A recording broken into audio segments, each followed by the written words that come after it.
So I've made a video before about trusses and how we set trusses, and there was a lot of hate and discontent towards that video. Really, I feel like a lot of those people are from just different regions. And maybe they live right next door to a truss manufacturer who's like the absolute best truss manufacturer in the world. And every piece of wood that they use on those trusses is from the Mythical straight tree. But if you can see right there, that's like 3/4 of an inch or something. I can't get the right angle in there to get it, but you can totally see it. It's almost the width of my pencil, so a 1/2 inch. So again, these things can already have a 1/2 inch wave up and down.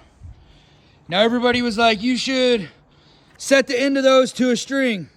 But if there's a 1/2 inch difference there, then what's it gonna do down here, right? So all we can do is measure from here to the same spot on the other side of the truss, like 3-4 trusses.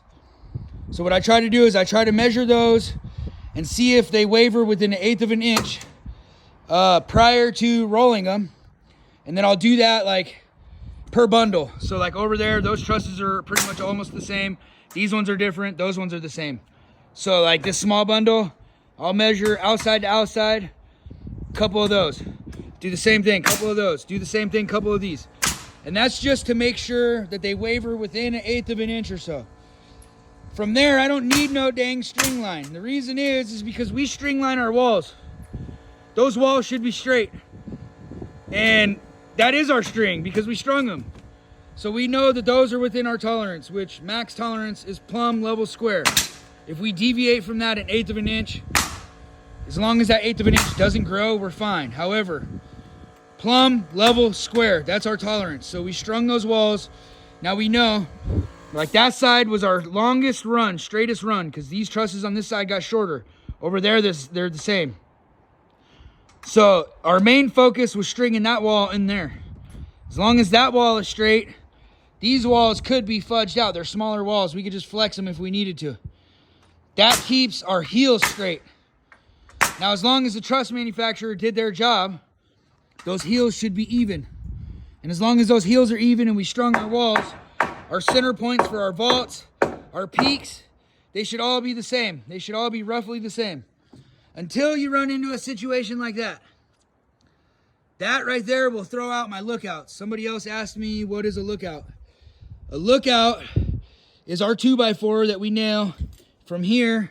We notch this out here, slide it through, and it sticks out, and that's what holds your overhang up. Then you got your sub trim and you got your trim, which is on an angle is sub barge and barge, right? So this is gonna get a 16-inch overhang roughly.